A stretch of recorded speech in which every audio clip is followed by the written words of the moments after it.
Hi, ഞാൻ വിശാഖ. എല്ലാവർക്കും സുഖല്ലേ? Welcome back to my maths channel. ഇന്ന് നമ്മളിവിടെ ഡിസ്കസ് ചെയ്യാൻ പോകുന്നത് LSS സ്കോളർഷിപ്പിലെ 2025 ചോദിച്ച മാത്സിലെ ചില ചോദ്യങ്ങളാണ്. നമുക്ക് ചോദ്യം നോക്കാം. ഫസ്റ്റ് ചോദ്യം ഇങ്ങനെയാണ്: the garden of Sugandhagiri LP school is in the shape of 2 rectangles joined together. Sugandhagiri എന്ന് പറഞ്ഞ LP സ്കൂളിലെ ഒരു ഗാർഡൻ രണ്ട് ചതുരങ്ങൾ ജോയിൻ ചെയ്തിട്ട് ഉള്ള ഷേപ്പിലാണ് തന്നിരിക്കുന്നത്. Look at the given dimensions of garden boundaries. അളവുകളൊക്കെ തന്നിട്ടുണ്ട്. What is the perimeter of the garden? ഇതിന്റെ ചുറ്റളവ്, ഈ ഒരു ഗാർഡന്റെ ചുറ്റളവ് എത്രയാണ് എന്നാണ് ചോദ്യം. അപ്പൊ ചുറ്റളവ് കാണാൻ നമ്മൾ ബൗണ്ടറീസ് എല്ലാം എന്താണ് 4 പുറത്ത് നമുക്ക് ആഡ് ചെയ്താൽ കിട്ടും അല്ലെ. അപ്പൊ ഇവിടെ നോക്കൂ, ടോട്ടൽ 14 മീറ്റർ, ഇവിടെ 16 മീറ്റർ. ഇനി ഇവിടെ നമ്മൾ ശ്രദ്ധിക്കേണ്ടത്, ഇവിടെ ഇത്രയും ഭാഗം എത്രയാണ്? ഇത് ടോട്ടൽ 14 ആണ്. അപ്പോ ഈ 14 ഇവിടെ വരെ എത്രയാണ്? 7 മീറ്റർ ആണ് അല്ലെ. അപ്പൊ 14 7 മീറ്റർ പോയാൽ ബാക്കി ഇവിടെ എത്ര മീറ്റർ ഉണ്ടാവും? 7 മീറ്റർ ഉണ്ടാവും. ഇനി ഇവിടെ നോക്കി നോക്കൂ, ഇത് ടോട്ടൽ 16 മീറ്റർ ആണ്. 16 മീറ്ററില് ഈ 8 മീറ്റർ, ഇവിടെ ഇത്രയും ഭാഗം എന്താണ്? 8 മീറ്റർ ആണ്. അപ്പൊ ഇവിടെ എത്ര ആയിരിക്കും? 8 മീറ്റർ ആയിരിക്കും. അപ്പൊ എല്ലാ ബൗണ്ടറീസും നമ്മളൊന്ന് ആഡ് ചെയ്ത് കഴിഞ്ഞാൽ നമുക്ക് അതിന്റെ പെരിമീറ്റർ കിട്ടും. നമുക്കൊന്ന് ആഡ് ചെയ്ത് നോക്കാം. 14 പ്ലസ് 16 അല്ലെ, ഇവിടെ 14, ഇത് 16 plus 7 metre plus 8 metre plus 7 metre plus 8 metre. Total എത്രയാണ് നോക്കാം. 14ഉം 16ഉം 30, 30ൽ 7 കൂട്ടിയാൽ 37, 37ൽ 8 കൂട്ടിയാൽ 45, 45ൽ 7 കൂട്ടിയാൽ 52, 52ൽ 8 കൂട്ടിയാൽ 60. സോ ടോട്ടൽ 60 മീറ്റർ ആണ് ഇതിന്റെ ചുറ്റളവ് എന്ന് വരുന്നത്. ഓക്കെ, ഇനി അതില് ചോദ്യം കഴിഞ്ഞിട്ടില്ല. Rods should be planted at a distance of 1 meter to form a fence around the garden. How many rods will be needed? ഇവിടെ 4 പുറത്തും റോഡ്സ് വെക്കണമെങ്കിൽ ഓരോ മീറ്റർ വ്യത്യാസം വെച്ചിട്ടാണ് ഇതിന്റെ 4 പുറത്തും നമുക്ക് ഇവിടെ എന്താ പറയുക റോഡ്സ് വെക്കുന്നത്. അപ്പോ എത്ര മീറ്റർ ഉണ്ട്? ആകെ നമുക്ക് ഇപ്പൊ കിട്ടിയത് 60 മീറ്റർ. ഓരോ മീറ്റർ വെച്ചിട്ടാണ് നമ്മൾ എന്ത് ചെയ്യണത്? അവിടെ റോഡ്സ് വെക്കുന്നത്. അപ്പൊ എത്ര മീറ്റർ വേണ്ടി വരും? 60 മീറ്റർ തന്നെ. ആകെ 60 മീറ്റർ അല്ലല്ലോ, അപ്പൊ എത്ര വെക്കാൻ പറ്റുക? 60 metre. Next, if the cost of fencing all around is 100 rupees per meter, ഓരോ മീറ്റർ വെക്കുന്നതിന് നമുക്ക് 100 രൂപയാണെങ്കിൽ how much will be the total cost? അപ്പൊ എത്ര രൂപയായിട്ടുണ്ടാവും എല്ലായിടത്തും വെക്കണമെങ്കിൽ? ഒരെണ്ണത്തിന് 100 രൂപ. അപ്പൊ 60 എണ്ണത്തിന് 60 മീറ്ററിന് എത്രയാണ്? ഒരു മീറ്ററിന് 100 റുപ്പീസ്. അപ്പൊ 60 മീറ്ററിന് 60 ഇൻറ്റു 100 എത്ര റുപ്പീസ് വരും? 6000 റുപ്പീസ് വരും.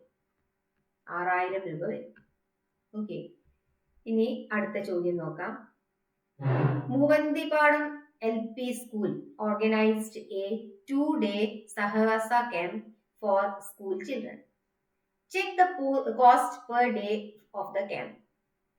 മൂവന്തിപ്പാടം എന്ന് പറഞ്ഞ ഒരു LP സ്കൂള് സഹവാസ ക്യാമ്പ് നടത്തി സ്കൂൾ കുട്ടികൾക്ക് വേണ്ടിയിട്ട്.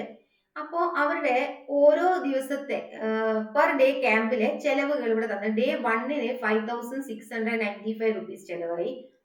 ഡേ 2ന് 3467 റുപ്പീസ് ആണ് ചെലവ് വന്നത്. How much was the total cost of the camp?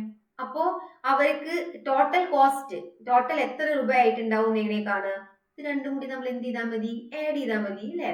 രണ്ടും ആഡ് ചെയ്യുമ്പോൾ നമുക്ക് എത്ര കിട്ടും? 5 + 7 12, 2 10 16 6 11 9 9162 റുപ്പീസ്. എത്ര രൂപയായി ടോട്ടൽ കോസ്റ്റ്? 9162 രൂപ.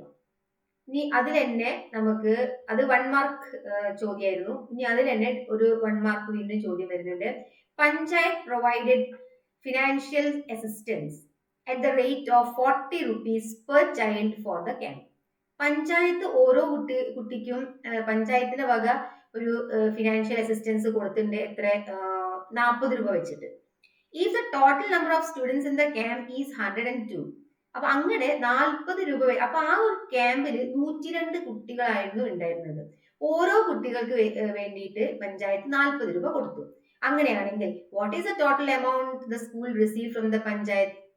അപ്പൊ ആ പഞ്ചായത്തിൽ നിന്ന് സ്കൂളിലേക്ക് കിട്ടിയ തുക എത്രയാണ്? എത്ര കുട്ടികളായിരുന്നു? 102 കുട്ടികൾ.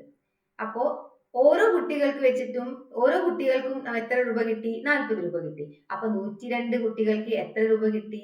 102 ഇൻറ്റു 40. അപ്പൊ നമുക്ക് സാധാരണ നമ്മൾ മൾട്ടിപ്ലൈ ചെയ്യുന്ന പോലെ ചെയ്യാം. 8040. അപ്പൊ 4080, 4080 രൂപയാണ് എന്ത് കിട്ടിയത്? സ്കൂളിലേക്ക് കിട്ടിയത്. ആരുടെ കയ്യിൽ നിന്ന്? പഞ്ചായത്തിന്റെ കയ്യിൽ നിന്ന്.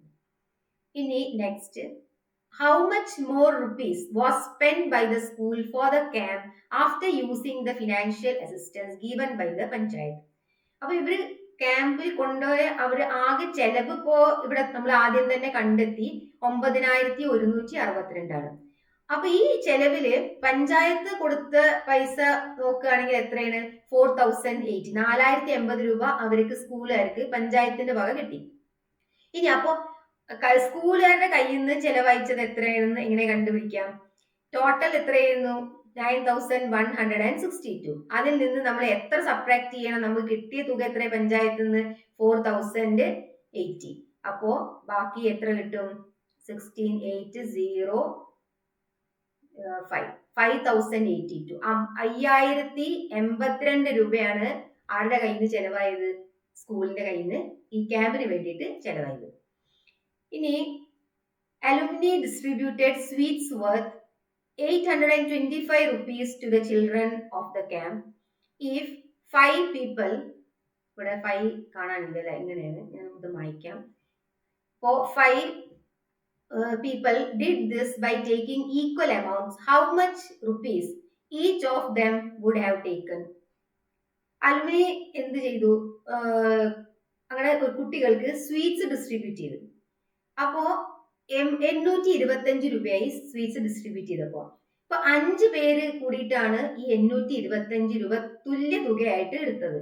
അപ്പൊ ഓരോരുത്തർക്കും എത്ര തുക വന്നിട്ടുണ്ടാവും നമുക്ക് എങ്ങനെ കണ്ടുപിടിക്കാം? 825നെ നമുക്ക് എന്തുകൊണ്ട് ഡിവൈഡ് ചെയ്യേണ്ടി വരും? 5 ആളായിട്ട് ഡിവൈഡ് ചെയ്യണം അല്ലെ? അപ്പോ ഒരു 5, 5, ബാക്കി 3, 2 ഇറക്കിട്ടു.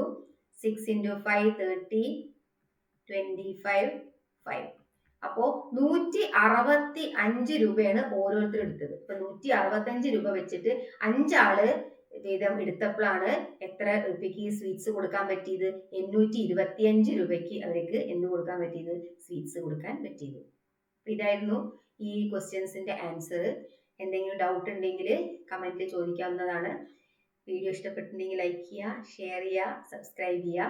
ഇനിയും കുറച്ച് ചോദ്യങ്ങളൊക്കെ നമുക്ക് ഇതിൽ ചെയ്യാനുണ്ട്. അപ്പൊ അത് നമുക്ക് അടുത്ത വീഡിയോ ഡിസ്കസ് ചെയ്യാം. Till then bye.